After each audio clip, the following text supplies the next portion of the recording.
Am reușit să redeschidem acest spital. A fost una dintre cele mai fericite zile din viața mea.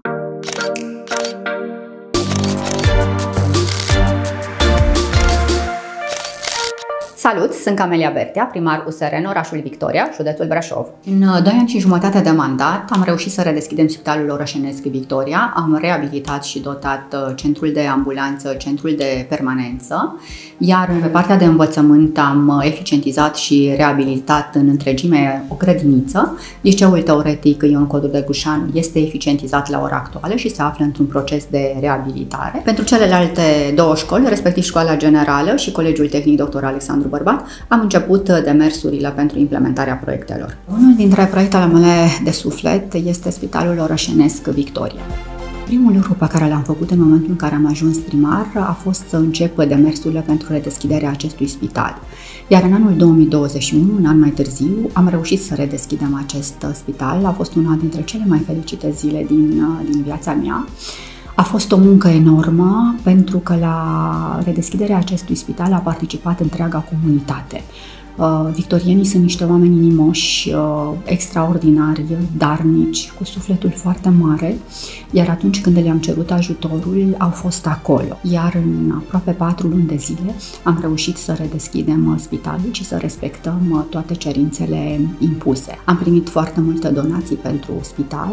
Noi am contribuit de la bugetul local cu o sumă de aproximativ 200.000 de euro, iar o diferență mult mai mare a venit din sponsorizări. Mi-au venit din Germania, din Italia. Deci se poate. Acolo unde există implicare, acolo unde oamenii doresc, se poate. Pentru că sunt profesoară de meserie și pentru că am promis că sistemul de învățământ va deveni unul performant, tot ceea ce ține de autoritatea publică facem.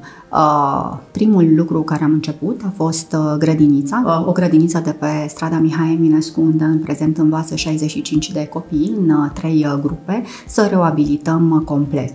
Dacă inițial proiectul era unul doar pentru partea de eficientizare, condițiile din interior erau deplorabile, nu am putut permite copiilor să se întoarcă în asemenea condiții și am renovat grădinița în întregime. Toate instituțiile de învățământ din Victoria au intrat într-un amplu proces de reabilitare, astfel încât în următorii maxim 2 ani de zile ele să fie reabilitate complet. Cea mai mare satisfacție pe care o am este atunci când oamenii din Victoria îți mulțumesc pentru faptul că lucrurile încep să meargă.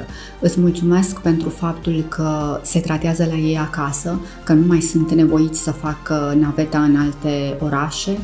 Îți mulțumesc și public că vin și îți strâng mâna. E o bucurie imensă să vezi că poți să contribui și tu la bunăstarea lor.